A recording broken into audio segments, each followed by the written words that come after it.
Good evening, sir. Am I clearly audible to all of you? Yes, sir.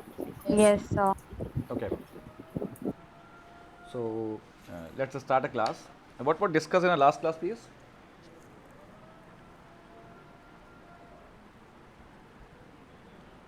Anyone, please?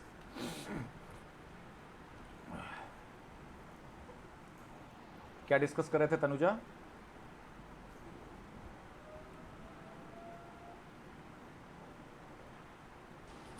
Yes, sir. What was discussed in our last class, Tanuja? So we were discussing this president. I suppose. हाँ We ji. were distinguishing between the president and the governor. We were on section Article 72. Steve, am I audible? Yes, sir. What was discussed in our last class, please? So we had discussed we have comparatively studied chapter 5 and chapter 6, that is union and the state executive, Okay. So and we had done till, yes sir. क्या क्या discuss किया हमने president के बारे में बताइए. So from section Article 52, we have discussed there should be a president of India.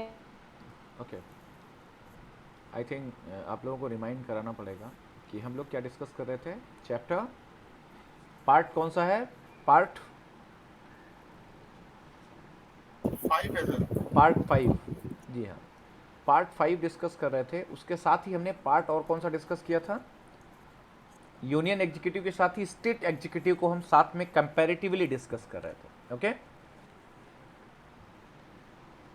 Union executive और state State executive, executive. हाँ, कंपैरेटिवली डिस्कस कर रहे थे. चैप्टर 1 to 5, पार्ट 5 में चैप्टर 1 to 5 जो कि किससे रिलेटेड प्रोविजंस दिए गए हैं?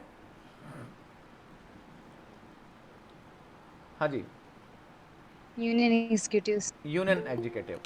एंड उसके बाद स्टेट एग्जीक्यूटिव कहाँ पर दिया गया है? Part 6. Part 6. How many chapters in part 6? 6 chapter है. 6 chapters. 6 chapters. Tanuja, I think आप लोग रिमाइंड कर पा रहे हैं क्लास. आप लोग दोबारा से क्लास को लगता है देखते भी नहीं कि क्या क्लास थी. कम से कम आप लोग पीछे रिवाइज ही कर लिया करिए कि क्या क्लास होने वाली है आज. ओके. तो हम लोगों ने डिस्कस किया था कि पहली चीज़ तो पोजीशन ऑफ गवर्नर. गवर्नर क्या है? मैंडेटरी पोस्ट है. बिना गवर्नर के काम चल सकता है देश का?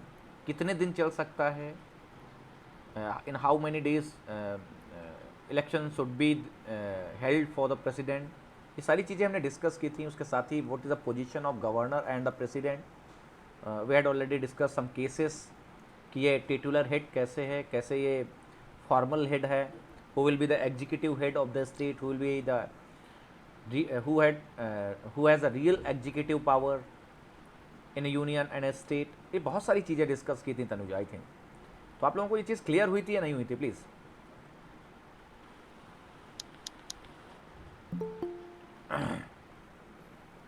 सृष्टि,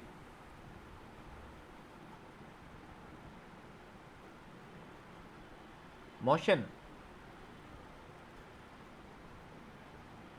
जी सर. आप लोगों को ये चीज़ें डिस्कस जो की थी क्लियर हुई थी या नहीं हुई थी, ये बताइए. आप लोग इतना जो इनएक्टिवली बात कर रहे हैं वो मुझसे नयन कह रही थी कि थोड़ा सा क्लास बहुत तेज़ी से चलनी चाहिए, बहुत स्लो चल रही है. आपका रिप्लाई 0% आ रहा है, तो कैसे करेंगे फिर? नयन क्लास में है? नयन हाँ सर हूँ. कैसे हो पाएगा नयन, आप ये बताइए. आप लोग रिप्लाई तो 0% कर रहे हैं. अभी लास्ट क्लास का जो है वो नहीं आप बता रहे हैं हमें कि हमने क्या डिस्कस किया था. जब हमने प्रोविजंस डिस्कस किए यूनियन एग्जीक्यूटिव, मैंने क्या डिस्कस किया था कि द फॉर्म ऑफ गवर्नमेंट क्या है? यूनियन की फॉर्म ऑफ गवर्नमेंट क्या है? पार्लियामेंट्री फॉर्म ऑफ गवर्नमेंट है. यूनियन एग्जीक्यूटिव की हम बात कर रहे हैं. ये जो चीज़ें हमने डिस्कस करी थी, कोई भी एक भी आदमी इसमें से ऐसा नहीं है जिसने अभी मुझे सेटिस्फैक्टरली आंसर दिया है. इतनी सारी चीज़ें हमने डिस्कस की थी. चलिए कोई नहीं, लेकिन आप लास्ट क्लास को आप लोग एक बार रिवाइज करेंगे, ठीक है। उसके साथ ही आज हम जो डिस्कस करने वाले थे, हमने देखा था कि there shall be a president of India, same principle was given in a state executive under 153. There shall be a governor of each state, and one person may be a governor of one or more states. हमने comparatively discuss किया था नयन, Yes, sir. Okay. इसके साथ ही फिर हमने एक चीज discuss की कि executive power shall vest in the president of India in union executive, and state executive power of the state shall vest in the Governor of. Governor under article. कौन कौन से आर्टिकल्स थे कंपैरेटिवली दोनों में? 72 and 53. Article 53 for the president, executive power of the president, and the 154 that is the executive power of the state. Correct. अब बात आती है कि एग्जीक्यूटिव पावर के साथ ही एक और प्रोविजन हम डिस्कस करने वाले थे, जिसका नाम था extent of executive power of the union and extent of executive power of the state. Executive power of the union and executive power of the state. तो प्लीज कहां पर दिया गया है executive power of the union?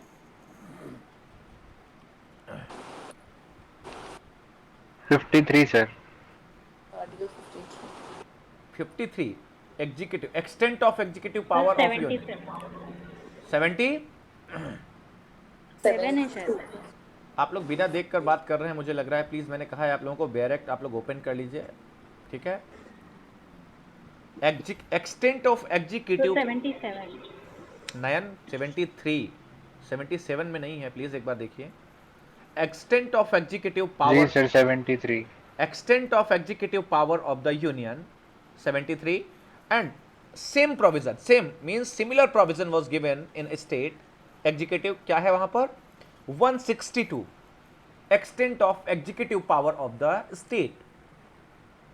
हाँ, तो बात आती है अब एक्सटेंट की बात हम कर लेते हैं कि जो एक्सटेंट ऑफ एग्जीक्यूटिव पावर है that is a jurisdiction of the executive, कि एग्जीक्यूटिव कहां तक अपने ऑर्डर दे सकता है, कहां तक ऑर्डिनेंस बना सकता है, कहां तक नोटिफिकेशन निकाल सकता है, उसका पावर कहां तक सीमित है।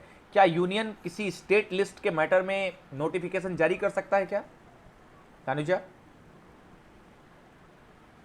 There is a clear cut separation of No, power, sir. There is a clear cut separation of power या distribution of power in subjects, union list, state list and concurrent list under 246। union shall make law on the union list, state shall make in state list, and union can make a law on concurrent list and state can make law on a concurrent list। ठीक है, तो क्या है, union and state both can make law in concurrent list and there is a specific list union that is for only union and state list that is only for the state. तो बात यहां पर ये आती है कि extent of executive power of the union, क्या extension हो सकता है एग्जीक्यूटिव पावर ऑफ यूनियन के। तो यूनियन कहां तक लॉ बना सकती है तानुजा? प्लीज 73 रीड करेंगे आप तेजी से। So 73, extent of executive power of the Union, Clause 1. Subject to the provisions of this Constitution, the executive power of the Union shall extend A. to the matters with respect to which Parliament has power to make laws, and B.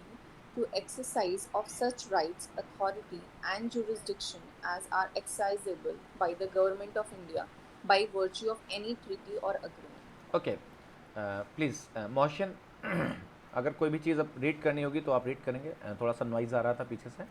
हाँ, okay sir. 73 में आपने देखा कि extent of executive power of the union shall only to the subject of list 1। जो entries list 1 है union list में, जहां पर लेजिस्लेचर यानी पार्लियामेंट लॉ बना सकती है, सिर्फ वहीं पर क्या बना सकते हैं वो, क्या कर सकते हैं एग्जीक्यूटिव, डिसीजन ले सकते हैं और ऑर्डर दे सकते हैं, नोटिफिकेशन जारी कर सकते हैं। जो एग्जीक्यूटिव पावर है वो एक्सटेंड करेगा जहां तक पार्लियामेंट लॉ बना सकती है। पार्लियामेंट कहां कहां लॉ बना सकती है? यूनियन लिस्ट में और कंकरेंट लिस्ट में। यूनियन लिस्ट, कंकरेंट लिस्ट, लेकिन इसके साथ ही एक्सेप्शन भी है। क्या है? इन इमरजेंसी स्टेट लिस्ट में भी बना सकती है, और अग्रीमेंट करें अगर दो कई सारी स्टेट तो वो क्या कर सकते हैं, स्टेट के लिए लॉ बना सकते हैं। सेम प्रोविजन है, ठीक है। तो जो काम पार्लियामेंट कर सकती है वो काम कौन कर सकता है, कौन कर सकता है? हाँ जी, यूनियन। यूनियन कर सकती है वो काम। अगर जो काम पार्लियामेंट कर सकता है वो काम यूनियन कर सकती है थ्रू द प्रेसिडेंट। ओके, आपने देखा ordinance making power legislative power का ही एक बदला हुआ स्वरूप है। मींस पार्लियामेंट लॉ बनाती है बिल पास करके, और ऑर्डिनेंस जो इशू होता है वो प्रोक्लेमेशन होता है प्रेसिडेंट का।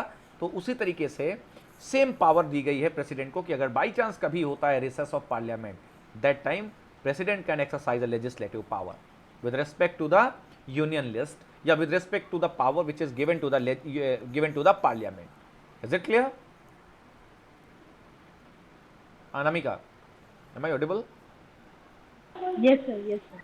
इसके साथ ही देखिए, अब जनरली क्या पता चला कि जो यूनियन का एक्सटेंट है वो वहीं तक है जहां तक पार्लियामेंट लॉ बना सकती है। यूनियन जो है एग्जीक्यूटिव, उसको उतना ही पावर है जितने में पार्लियामेंट लॉ बना सकती है उन्हीं जगहों पर। सेकंड इसका जो क्लॉज है वो एक बार रीड करेंगे प्लीज, 73। जी sir. Sir, to the exercise of such rights, authority and jurisdiction as are exercisable by the government of India by virtue of any treaty or agreement. Yes, अगर किसी भी तरीके से किसी ट्रीटी या एग्रीमेंट के जरिए कोई पावर अथोराइज किया जाता है, then that power can be exercised by the president. Yeah, that power can be exercised by the union executive. Means if any treaty is signed between the India and other state, and this treaty provides that the union executive will make the law, union executive is the sole authority, तो union executive उन treaty और agreements में वो अपने power को exercise कर सकते हैं, और वो एग्जीक्यूटिव का जो पावर है वो एक्सटेंड करेगा उन ट्रीटी एंड एग्रीमेंट्स में। ओके, अब बात आती है ट्रीटी एंड एग्रीमेंट का प्रोविजन कहाँ पर दिया गया, कोई बता सकता है? Under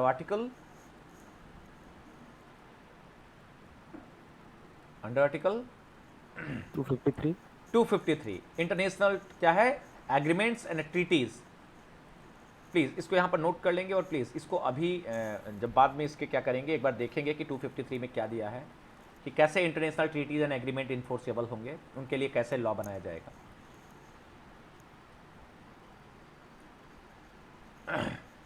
anyone please read 253 read कर लीजिए यहाँ पर ही एक बार। International treaty and agreement, yes.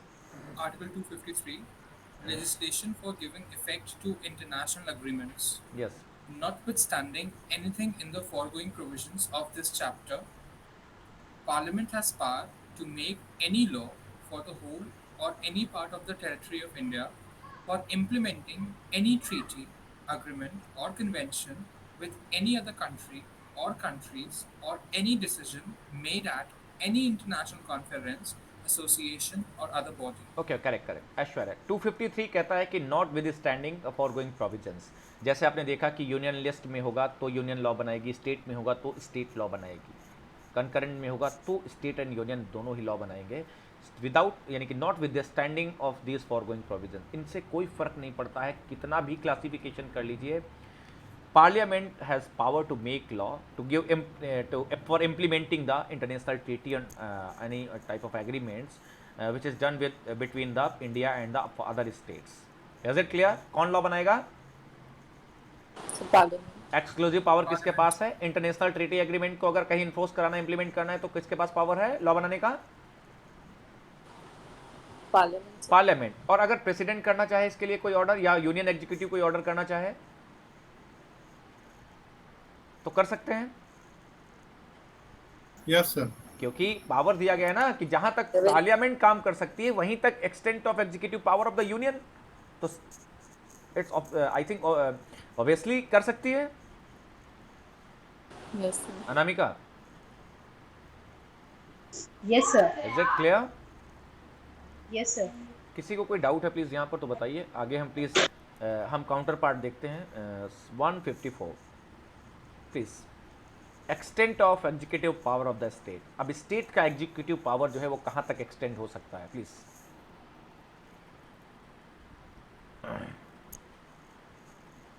हाँ जी, रीड करिए कोई भी एक लोग। 154। सर 154 में वो है मतलब स्टेट का Sir, पावर 162. 162 में सॉरी सॉरी है सॉरी, extent 162 करेक्ट है, 162। Article 162 extent of executive power of state subject to the provisions of this constitution. The executive power of a state shall extend to matters with respect to which the legislature of the state has power to make laws, provided that in any matter with respect to which the legislature of a state and parliament have power to make laws, the executive power of the state shall be subject to and limited by the executive power expressly conferred by this constitution or by any law made by parliament upon the union or other authorities thereof. Sorry. हाँ जी, यहाँ पर क्या आपको पता चला कि extent of executive power of the state कितना होगा? क्या है? Subject to the provision of the constitution, कि अगर कोई कॉन्स्टिट्यूशन में प्रोविजन दिया गया है कि ये काम स्टेट एग्जीक्यूटिव कर सकता है तो it's exception, but generally the executive power state shall extend to the matters with respect to which the legislature of the state has power to make the law. Similar provision, जैसे extent of union executive था वैसे ही extent of state executive का है। वहीं तक executive power इस्तेमाल कर सकता है जहां तक क्या है, legislature of the state can make the law. Is it clear? Yes, sir. Yes, sir. क्या नाम है तुम्हारा? भुवन, am I audible? Yes, sir. What you have Yes, shared? sir. What you have shared? What have you shared? Yes, please. हाँ जी, कुछ तो नहीं sir. कुछ share किया है तुमने मैसेज में? क्या शेयर किया?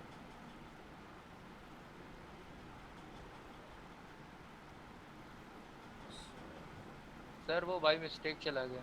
अच्छा, क्लास पे फोकस करो भुवन, पता है मिस्टेक से तभी Yes. जाएगा जब क्या करोगे, दूसरा काम करोगे उसके साथ, श्योर सर। ठीक है?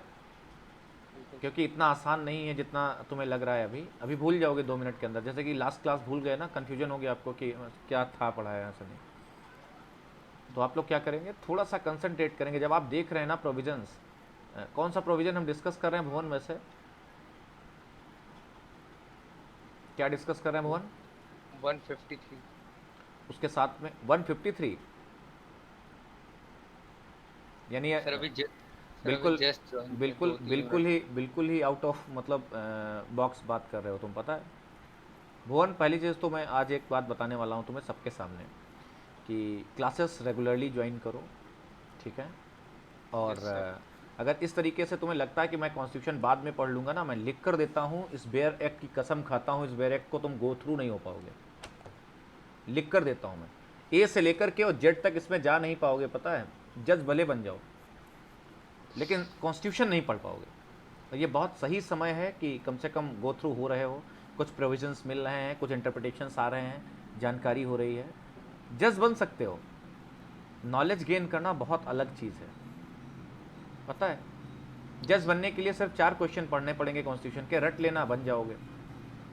वो आज बता दूं बताओ, या कल बता दूं तुम्हें, लेकिन कोई पूछेगा तो कुछ नहीं बता पाओगे, पता है? अगर आपसे पूछ देगा ना कि एक्सटेंट ऑफ एग्जीक्यूटिव पावर क्या है यूनियन का, या extent of executive power of state का क्या है, कितना एक्सटेंशन है, तो सब्सटेंसिवली आंसर नहीं दे पाओगे। मैं लिख कर देता हूँ, और जो नहीं पढ़ेगा वो नहीं दे पाएगा। तो इसलिए प्लीज़ ये बहुत ही काइंड रिक्वेस्ट है कि ये क्लास में जितनी भी देर रहो ना, पहली चीज़ तो कम से कम सुनो अच्छे से। क्या करना है तुम्हें, कहीं जाना हो तो चले जाओ, कोई बात नहीं है, बाद में सुन लेना। कम से कम ये तो नहीं रहना कि तुम क्लास में रहे और तुमको समझ नहीं आया। प्लीज़, क्या डिस्कस कर रहे थे अनामिका यहाँ पर? So Article 162 extent of the executive power of the state. Okay, 173 and 162. Extent of executive power of union and extent of executive power of the state. Extent of executive power of the union shall be as given to the parliament where parliament can make the law. जिन जिन जगहों पर parliament law बना सकती है उन सब जगहों पर union executive क्या कर सकता है, डायरेक्शन डिसीजन ले सकता है, और वो कुछ भी कर सकता है, ठीक है? सेकेंड, स्टेट लेजिस्लेचर जहां तक लॉ बना सकती है वहां तक स्टेट एग्जीक्यूटिव का क्या होता है, एक्सटेंड कर जाता है एग्जीक्यूटिव पावर। हाँ प्लीज़ एक बार इसका प्रोविजो रीड करेंगे please Aishwarya. provided that in any matter with respect to which the legislature of a state and parliament have power to make laws, the executive power of the state shall be subject to and limited by the executive power expressly conferred by this constitution or by any law made by parliament upon the union or authorities thereof.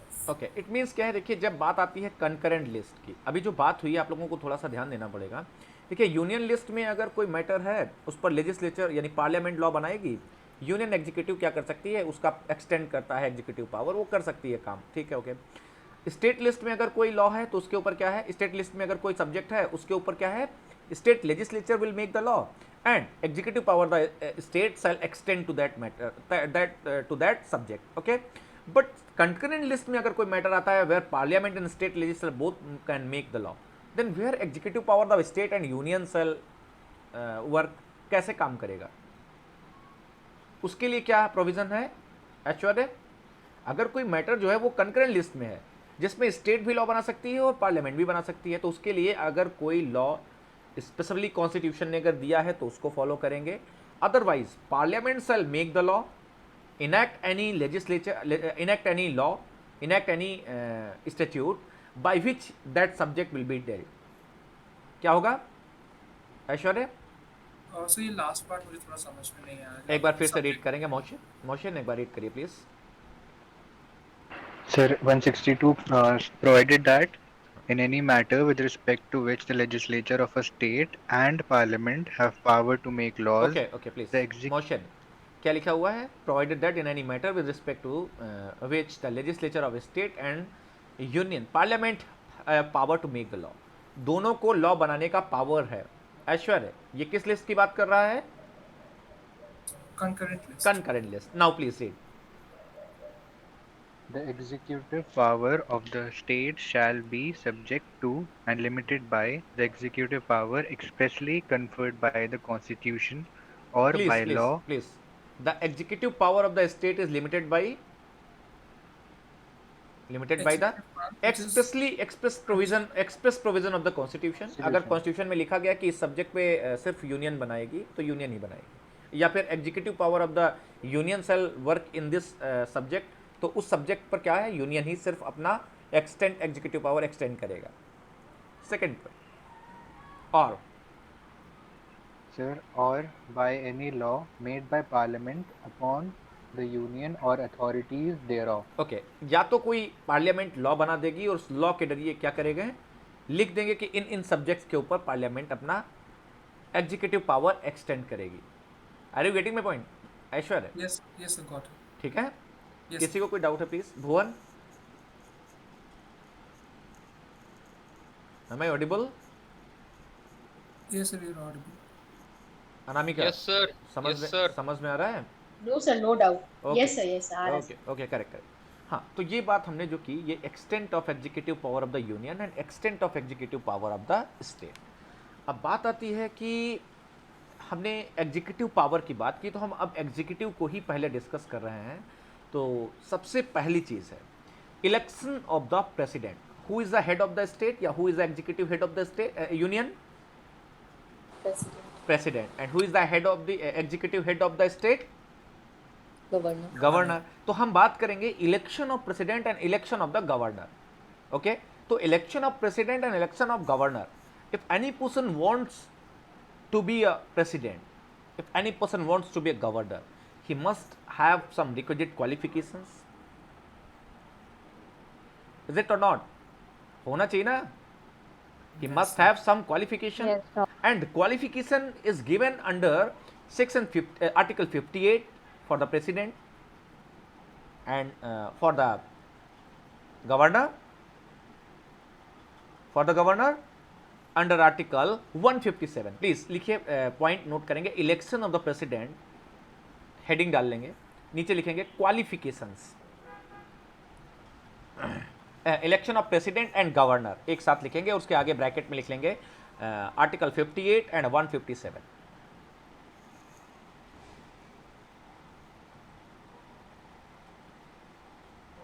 Sorry 58 और 157 नहीं लिखेंगे, 157 नहीं लिखेंगे क्योंकि election of the president में बहुत सारे provisions हैं, तो क्वालिफिकेशन लिखेंगे, उसके आगे लिख लेंगे 58 and 157, qualification for the president and for the governor. क्या लिखा Tanuja? Application of precedent, sir. Election of president, okay, and paragraph change करके नीचे qualification for president and governor, एक ब्रैकेट में 58/157, एक साथ दोनों ही पढ़ना है ये, ठीक है, और दोनों की क्वालिफिकेशन समझना है प्लीज। तो एक बार अनामिका आप प्रेसिडेंट की क्वालिफिकेशन रीड करेंगी और ऐश्वर्य आप गवर्नर की क्वालिफिकेशन रीड करेंगे। पहले Anamika please. Article 58. Qualifications for election as president. Clause 1. No person shall be eligible for election as president unless he, subclause A, is a citizen of India, subclause B, has completed the age of 35 years, Yes. and subclause C, is qualified for election as a member of the House of the People. Clause 2. A person shall not be eligible for election as president if he holds any office of profit under the government of India or the government of any state or under any local or other authority subject to the control of any of the said governments. Okay, please. Generally, what are the qualification of the president, please? Anyone? कोई brief कर सकता है? Motion? जी sir, किसकी sir? President की। President. Note down please, pointers में note करेंगे। Okay please motion note कर लीजिए, पॉइंटर्स में नोट करिए। No person shall be eligible, no person shall be eligible, बहुत ही ब्रीफ में नोट करिए। No person shall be eligible first is not a citizen of India, not a citizen of India, not completed the age of 35 years, C, not qualified for election as a member of the House of People, that is a Lok Sabha। क्या क्या लिखा आपने बताइए?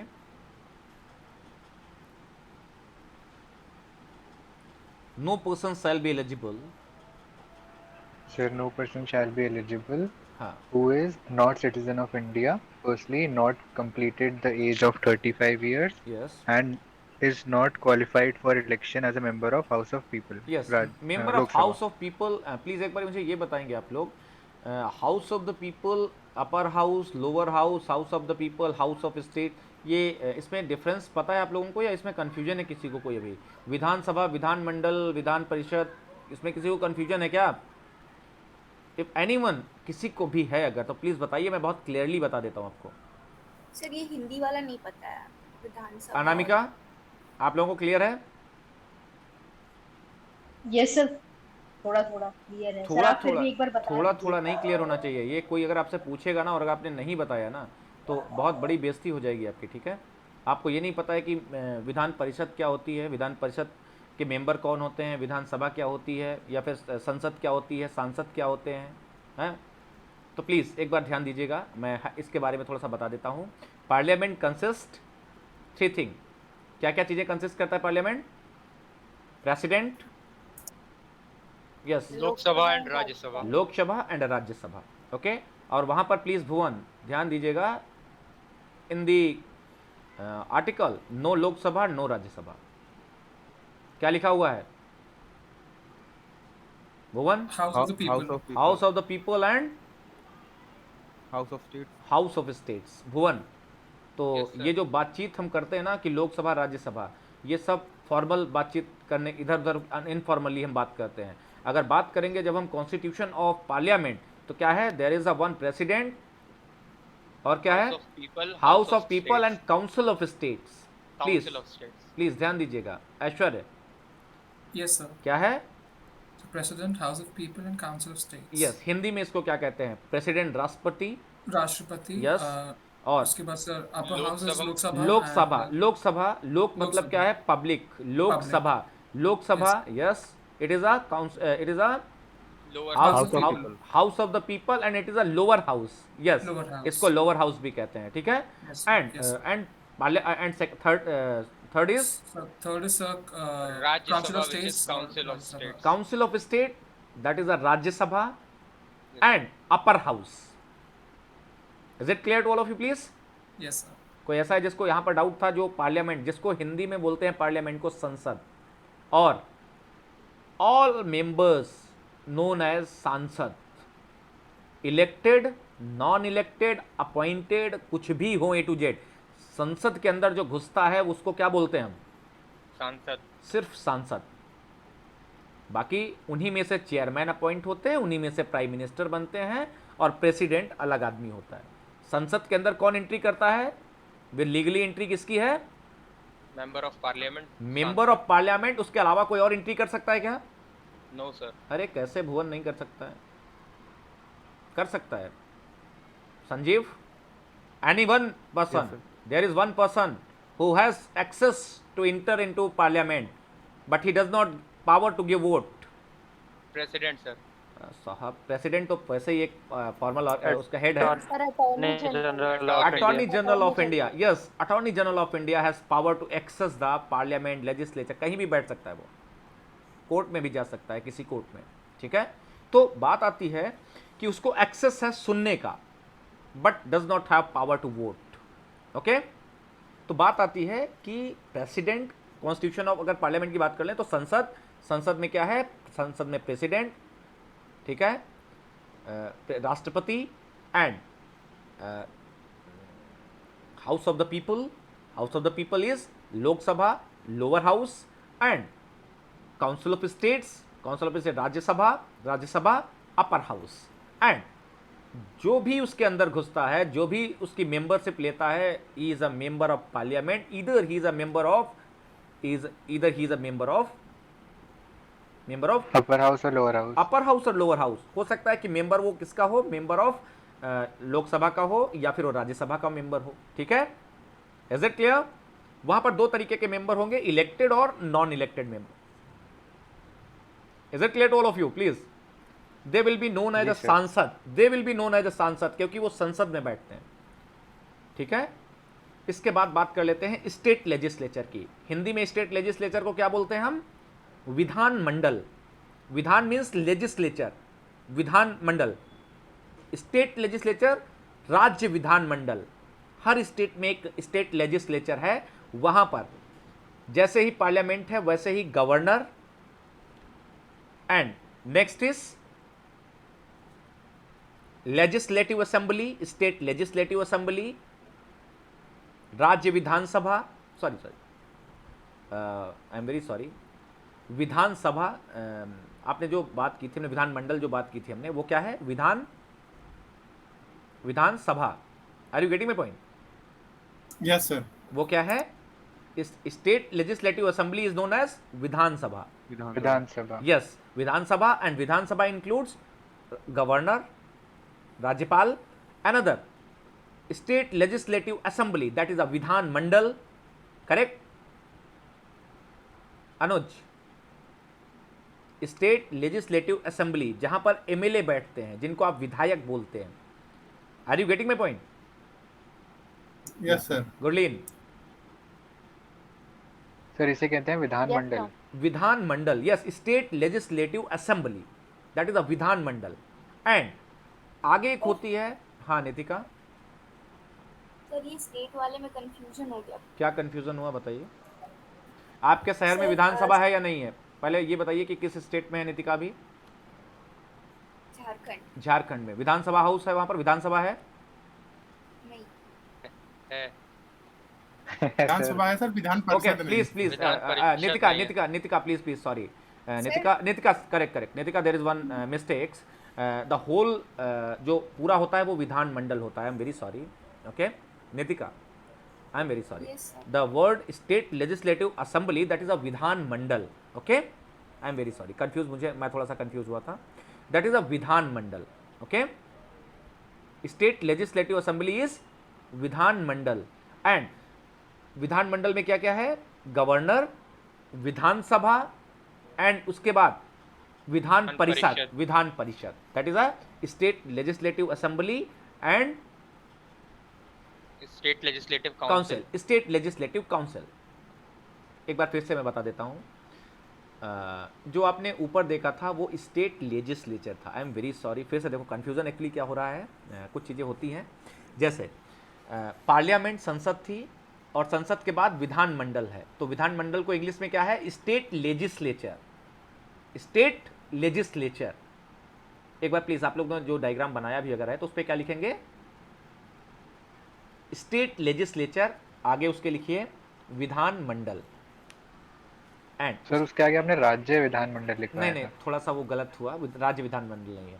हाँ, राज्य विधानमंडल लिख सकते हो क्योंकि स्टेट का है ना, स्टेट लेजिस्लेचर कहेंगे तो राज्य विधानमंडल हो गया ना मोशन।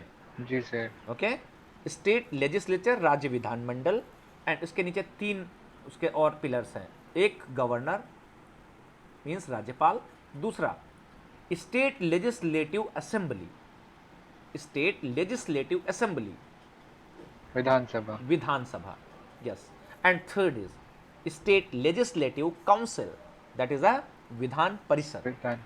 ओके, अब बात हम नीचे कर लेते हैं और कि जो मेंबर होते हैं उनको क्या बोलते हैं हम,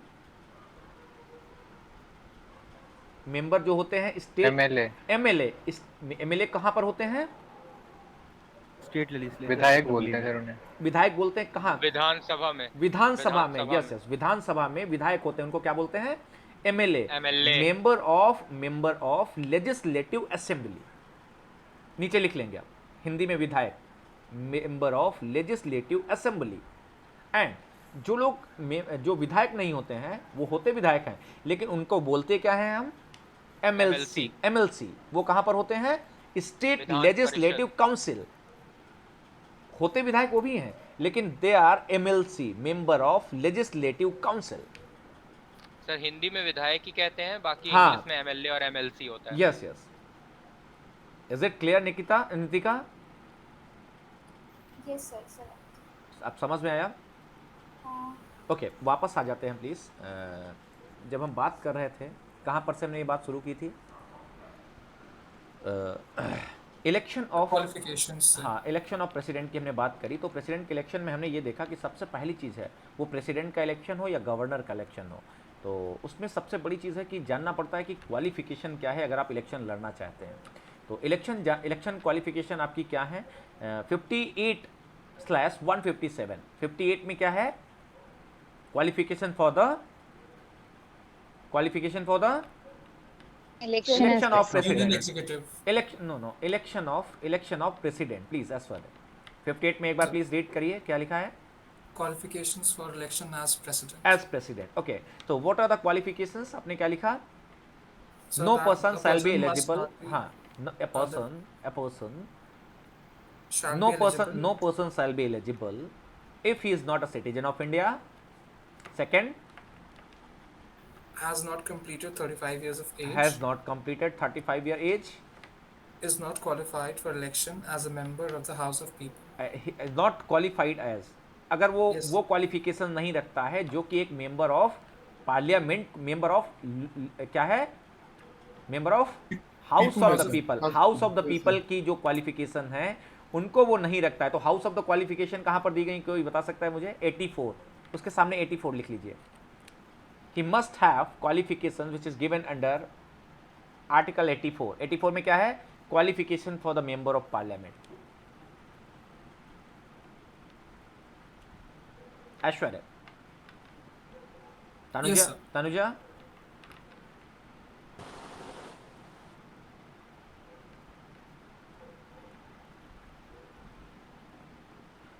जी सर।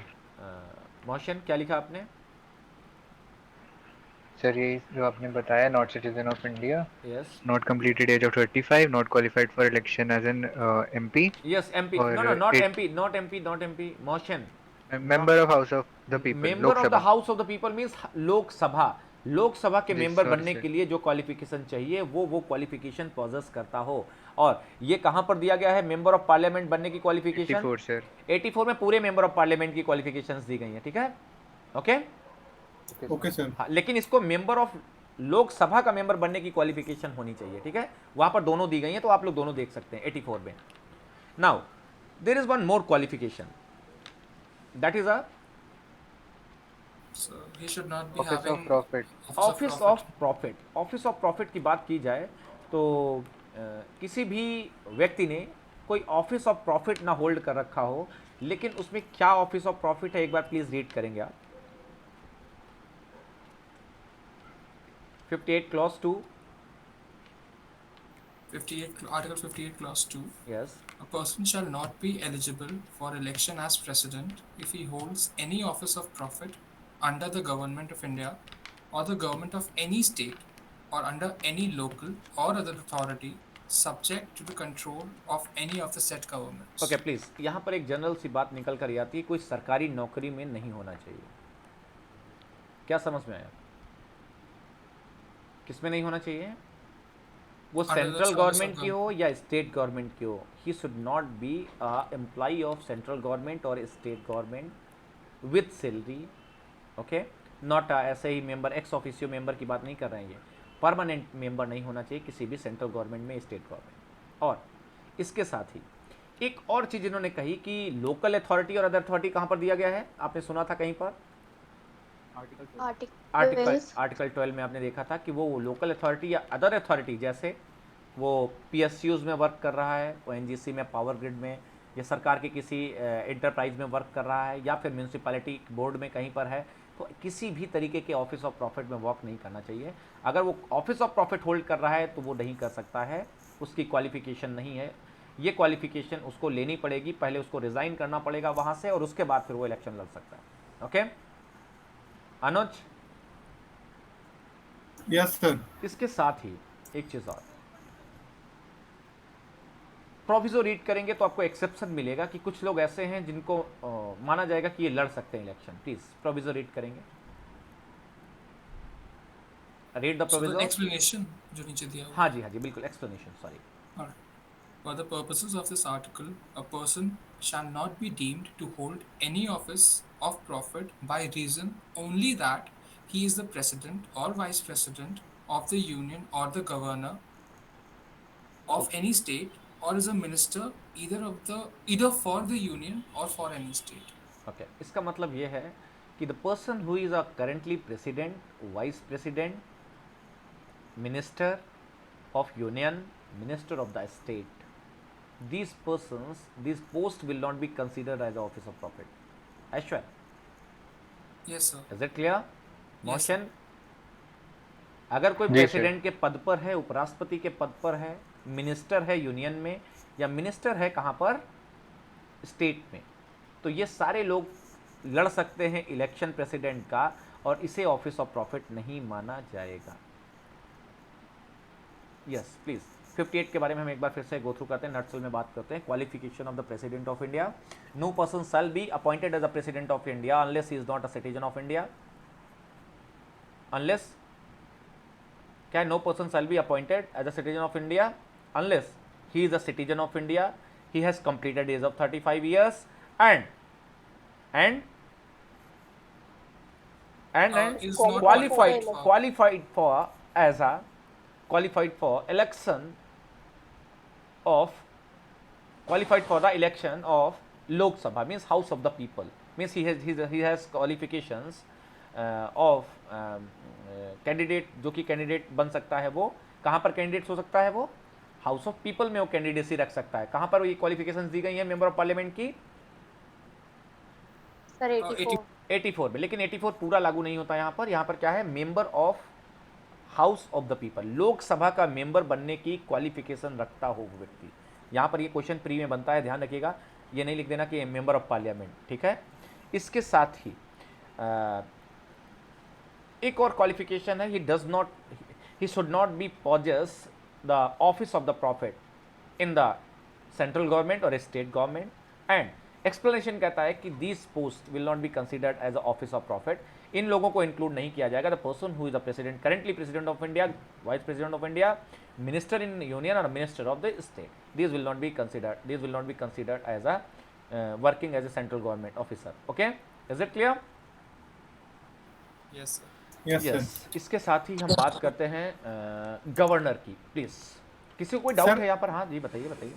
सर इसी में सर एक अमेंडमेंट हुआ था हाँ जिसमें जी, 7 राज प्रमुख और उप राज प्रमुख हटाया गया था सर, जी ओमिटेड किया गया हाँ, था। मैंने आपको ये शायद बहुत पहले ही बता दिया था। 361 में ये चीज़ हमने आपको बताई थी कि जब एग्जम्पशन दिया गया है तो एग्जम्पशन में पहले क्या क्या थे? गवर्नर, प्रेसिडेंट एंड राज प्रमुख। राज प्रमुख, एंड दैट राज प्रमुख is deleted by which amendment? 7th। 7th amendment 1956। Anuj, yes I sir. Think ये यहाँ पर भी 7th अमेंडमेंट ही होगा। Yes sir. Yes sir. Okay, Yes, तो sir, it is here. इस चीज़ को थोड़ा सा आप लोग ध्यान में रखेंगे। एक बार जो चीज़ कहीं पर से हट गई है तो हर जगह से हटाई गई थी। मैंने बताया था ना आपको, मैंने यस क्या सर। कहा, जहाँ जहाँ राज प्रमुख दिया है वहाँ से सारे राज प्रमुख हटा दिए गए हैं। ठीक है, तो अगर ब्रिटिश इंडिया पहले लिखा हुआ था तो वहाँ पर से जब ये इंडिया फुल इंडिया हो गया, जहाँ वहाँ पर क्या हो गया, ब्रिटिश इंडिया की जगह इंडिया हो गया हर जगह। तो बहुत सारे एक्ट ऐसे हैं, यहाँ पर तो नहीं, कॉन्स्टिट्यूशन से पहले जो लॉ थे उनमें प्री कॉन्स्टिट्यूशनल लॉज में क्या क्या अमेंडमेंट करके उस जगह पर क्या कर दिया गया, इंडिया कर दिया गया। ठीक है, यस सर। ऐसे ही यहाँ पर भी है। प्लीज़, इसके साथ ही हम बात करते हैं कि qualification of the governor. State executive में क्वालिफिकेशन गवर्नर की क्या है? State who is the head of the state executive? Governor. तो गवर्नर बनने के लिए क्या क्वालिफिकेशन होनी चाहिए अगर आप गवर्नर बनना चाहते हैं? क्यों, देख लीजिए। 157। हाँ प्लीज़, एक नॉट 157, 162, सॉरी हाँ प्लीज़ 157 करेक्ट। जी, qualification of appointment as governor. Yes. अब एक चीज़ देखिएगा, president will be elected, president shall be elected by the direct or indirect election? So indirect Indirect election. But governor will be appointed, sorry, governor shall be appointed, not elected. याद रखिएगा, president elected, prime minister appointed, governor appointed. Question बनता है, ये LLM entrance में question बना था DU के कि prime minister is appointed, elected, selected, none of the above. बहुत कठिन क्वेश्चन नहीं बनते हैं, बहुत सरल बनते हैं। बस आपका थोड़ा सा ना, जैसे भुवन है तो भुवन अपने फ़ोन पे गेम भी खेलने लगता है। क्यों भुवन? No sir. अच्छा, हाँ, तो अब भुवन ने अगर गलती से गेम खेल दिया ना कहीं अगर, तो 4 नंबर का जो क्वेश्चन है ना DU LLM एंट्रेंस का, वो गलत हो जाएगा। और ये पैरामीटर है दिल्ली यूनिवर्सिटी का। 3000 लोगों में जो 20-25 लोग फ्रेशर आते हैं ना LLM एंट्रेंस में, वो टॉपर होते हैं पूरे देश के टॉपर होते हैं। जहाँ भी लिस्ट आती ना वहाँ पर 2-4 लोग होते हैं उसमें से। ये रिकॉर्ड है, आप पिछले 5 सालों का तो मैं ही देख रहा हूँ, आप लोग भी देख सकते हैं। जो लोग अगर रिलाई नहीं करें वो लोग देख लें। ऑल ओवर इंडिया कोई भी रिजल्ट आता है ना तो उन 25 लोगों में से 2-3 आदमी उसमें से होते हैं। इतना स्टैंडर्ड एग्ज़ाम होता है LLM एंट्रेंस का कि अगर वो क्वालिफाई कोई करे तो मैं लिख कर दे सकता हूँ स्टैम्प पेपर पे कि आप आने वाले 2 साल में कुछ अच्छा करेंगे। Are you getting my point Bhuvan? Yes sir. तो बीच में क्लास के हल्का सा भी मिस हो गए ना तो अपॉइंटेड का इलेक्टेड करके चले आओगे घर, और घर में आकर के कहोगे ओहो इतनी बड़ी गलती हो गई, ब्लंडर हो गया। हाँ, so please, president is elected. President is elected by indirect election. Okay, and prime minister is appointed.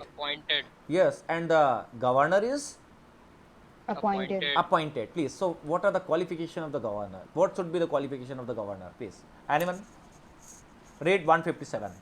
Article 157. Qualifications for appointment as governor.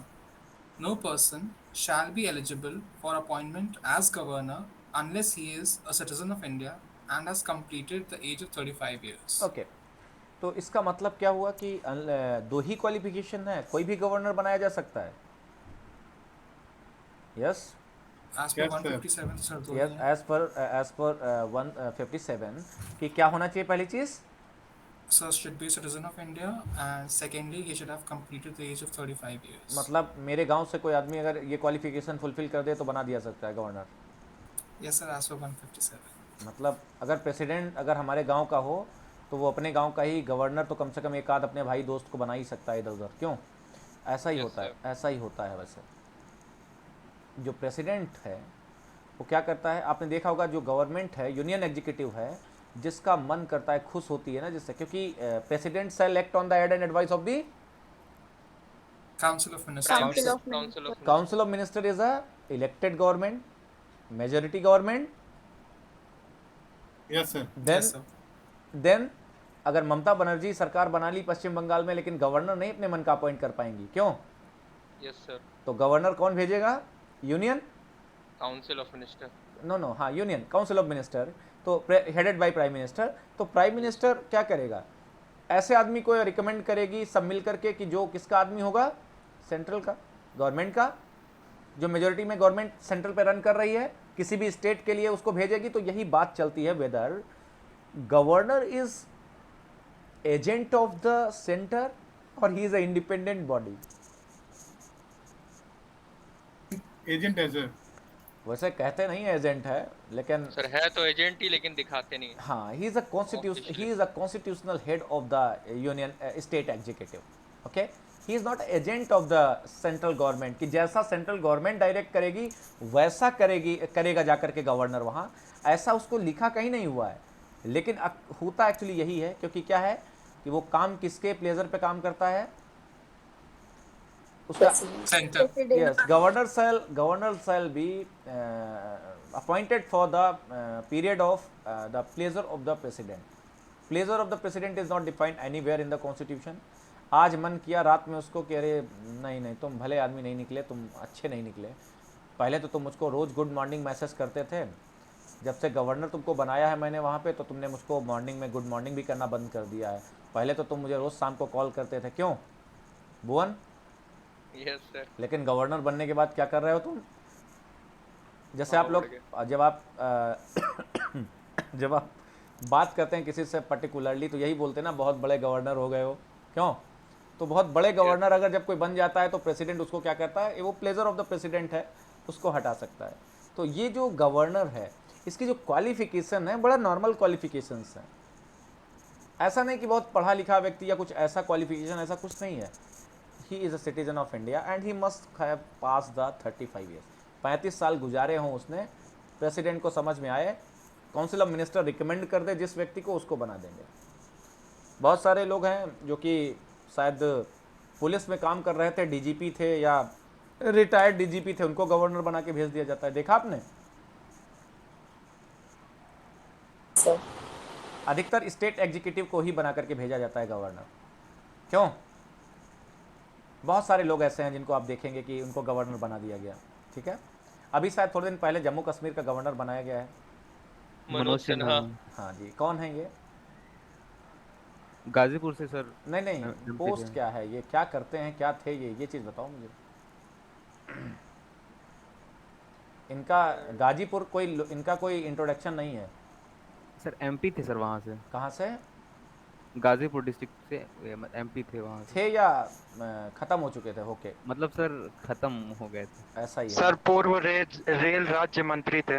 हाँ, ऐसे ही, मतलब यही तो मैं जानना चाहता हूँ ना, कि अब उस समय इनके पास अब कुछ नहीं दिख रहा था तो आपको एमपी बना के भेज देते, क्योंकि भाजपा से ही है ना ये तो। Yes sir. भाजपा के ही हैं। तो आप सोचे कि आप कोई काम नहीं इनके पास दिख रहा है, राज्य मंत्री हो गए थे, हटा दिए, किसी और को तो काम दे दिया, चलो तुम जाओ गवर्नर बना के तुमको भेजते हैं, वादियों में घूमिए, मजा करिए आराम से। क्यों?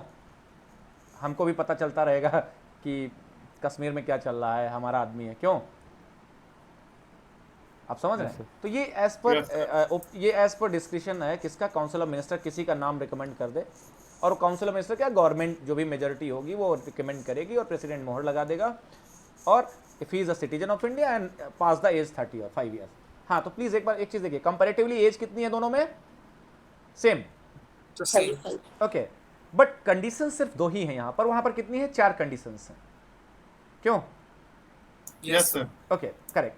I think it's clear to all of you, please. Is there any doubt to anyone, please? और कोई इसमें कोई क्लॉज अगर हो तो एक बार रीड करेंगे, देखिएगा प्लीज। 157 में कोई क्लॉज है?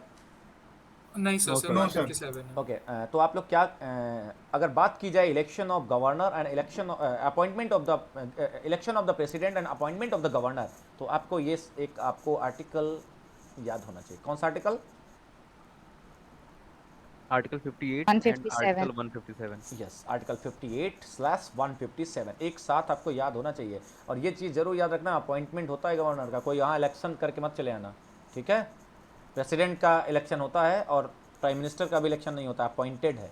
ये बहुत इंपॉर्टेंट क्रूशियल क्वेश्चंस हैं, ये बहुत बच्चे गलत करते हैं, छोटे छोटे अच्छे बड़े बड़े एनएलयूज से पढ़ के बच्चे वहाँ elected. Sir council of minister भी अपॉइंटेड होता है? ऑफ कोर्स, बिल्कुल, काउंसिल ऑफ मिनिस्टर अपॉइंट होता है। हाँ जी ऐश्वर्या। सर ऐसे आर्टिकल 158 देख रहा था मैं, हाँ जी, तो उसमें दिया हुआ है कंडीशंस ऑफ गवर्नर्स ऑफिस। अभी जस्ट ऐश्वर्या कोई चीज़ छूटेगी नहीं, मैंने कहा ना तुम्हें, प्लीज़। ओके सर, वो नेक्स्ट आप पूछ रहे थे ना, स्ट्रेस कर रहे थे इस क्वेश्चन पे। नेक्स्ट पॉइंट ही है ये। Alright sir, alright. आप समझ रहे हैं, ये जो नेक्स्ट डिस्कशन है वो सिर्फ उसी पर ही है, ठीक है। Alright sir. हाँ, तो हमने जो डिस्कस किया ये क्वालिफिकेशंस हमने डिस्कस कर ली, ठीक है। क्वालिफिकेशन डिस्कस करने के बाद अब अगर हम बात करें तो condition of president office and condition of the governors office एक साथ, तो प्लीज नोट करेंगे condition of president office and condition of governors office. लेकिन इससे पहले एक चीज़ और डिस्कस कर सकते हैं, क्योंकि ये सेटअप में अच्छा नहीं बैठ रहा है। क्योंकि जब क्वालिफिकेशन पता चलती है तो अब बात आती है कि मैनर ऑफ इलेक्शन। क्योंकि जब क्वालिफिकेशन हमें पता चल गई और हमें पता चला कि अरे हम तो क्वालिफिकेशन रखते हैं प्रेसिडेंट का इलेक्शन लड़ने की, तो मन में विचार आएगा आपके, क्यों आएगा कि नहीं आएगा? बताइए। Yes sir. आएगा ना? हाँ जी। Yes sir. तो अगर आपको आएगा तो ये आप बताइए मुझे कि अगर विचार आता है आपको तो क्या कंडीशंस हैं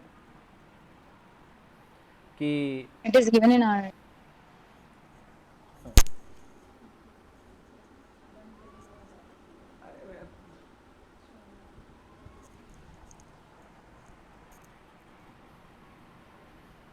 hello, Yes, sir. Am I audible? Yes sir, बीच में Yes, म्यूट sir. हो गया था आपका। Okay sorry. हाँ, तो बात कर रहे थे हम कि क्वालिफिकेशन हमको पता चल गई। We are very happy that we have qualification, we are a citizen of India and cross the 35 year age. And third thing, we are also qualified for the election of member of Lok Sabha, okay, not holding a office of profit. I am very happy, बहुत अच्छा, लड़ने के लिए हम बात करें। What will be the manner of election? क्या election manner होगा? पहली चीज, हु विल इलेक्ट यू, कौन इलेक्ट करेगा आपको, ये जानना जरूरी है। Who will participate in the election of the president, please note down. Who may participate in the election of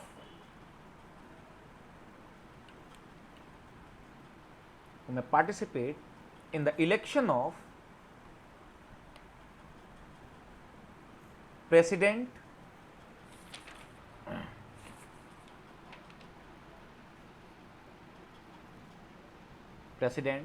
and Nitika, yes please. Sir internet fluctuation था sir, आप अगर ज़्यादा नहीं लिखवाए तो रिपीट कर अभी हमने सकते हैं? कुछ नहीं लिखवाया है। who may participate in the election of the president and how governor shall be appointed. How governor shall be appointed, please article बता सकता है कोई मुझे? 55. क्या है हेडिंग, प्लीज बताइए मुझे। Manner of election of president. Yes and so 54 for election of president. Please Neha, आपने कहाँ से देखा 55? मैनर की बात अभी मैंने नहीं की, हमने बात किसकी की है? हु मे इलेक्ट, कौन इलेक्ट करेगा, कौन पार्टिसिपेट करेगा इलेक्शन में, ये बात करनी है Neha. Article 54 and 155 I think. Aishwarya. Yes, so 54 is for election of president and one. हाँ। Yes, sir. 155 ही है sir. 155 for, Yes, 155 for appointment of governor. Yes please, दोनों ही एक Appointment of साथ, governor. दोनों ही एक साथ नोट करेंगे। आर्टिकल 54/155। हाँ जी, तो एक बार पता कर लीजिए कि कौन आपके इलेक्शन में वोट करेगा। आप प्रेसिडेंट का इलेक्शन लड़ रहे हैं तो एक बार देखिए कि किससे वोट मांगना है। दिल्ली यूनिवर्सिटी चले आएंगे, लॉ फैकल्टी में बच्चों से मांगेंगे वोट, सर प्रेसिडेंट का इलेक्शन लड़ रहे हैं, क्यों भुवन, किससे वोट मांगेंगे आप? So, electoral college, electoral college, please एक बार रीड करेंगे 54। Article 54, election of president. Yes. The president shall be elected by the members of an electoral college consisting of A. The elected members of both houses of the parliament, and B. The elected members of the legislative assemblies of the states. Okay please एक brief words में लिखेंगे, shall be elected by electoral college, shall be elected by electoral college. Line खींचेंगे नीचे, electoral college first, elected member of parliament, elected member of parliament, second elected member of legislative assemblies of state.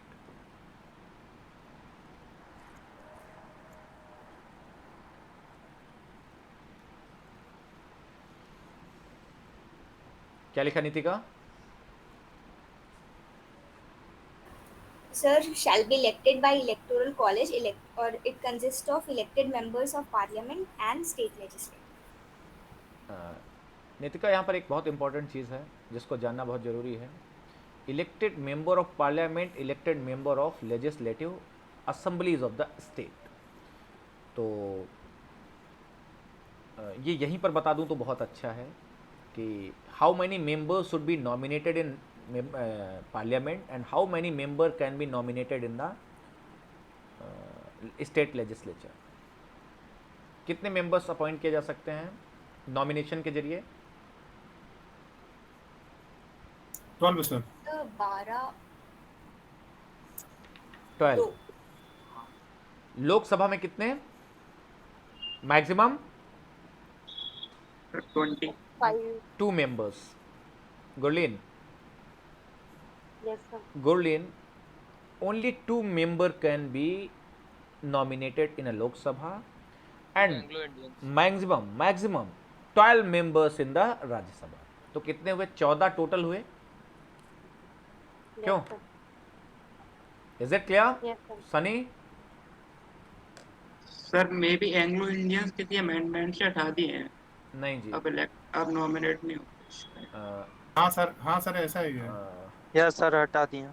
अच्छा, barrack में ऐसा कुछ amendment हुआ है क्या ऐसा? शायद इसी ईयर हटाए थे। अच्छा प्लीज एक बार इसको देखिएगा, आई am very sorry. 104th amendment है सर शायद। अच्छा, उसमें ऐसा किया गया है, देखिएगा। पास हो गया, एंग्लो इंडियन को हटा दिया। पास किया गया, पास हो गया था सर। करेक्ट, ठीक है। तो लेकिन आप पुरानी इन्फॉर्मेशन को थोड़ा सा अपडेट कर लीजिए। कितने मेंबर ऐड किए जा सकते थे? नॉमिनेटेड कितने हो सकते थे? 2 मेंबर हो सकते थे नॉमिनेट लोकसभा में, और 12 मेंबर कहां पर?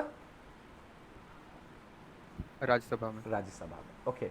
इसके साथ ही लेजिस्लेटिव असेंबली, स्टेट लेजिस्लेचर में कितने मेंबर नॉमिनेट हो सकते थे?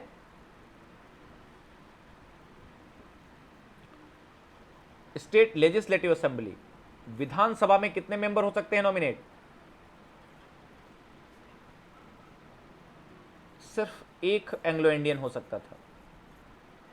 सनी, गवर्नर एक एंग्लो इंडियन कर सकता था नॉमिनेट। आगे हम बात करेंगे इसके बारे में भी, ठीक है।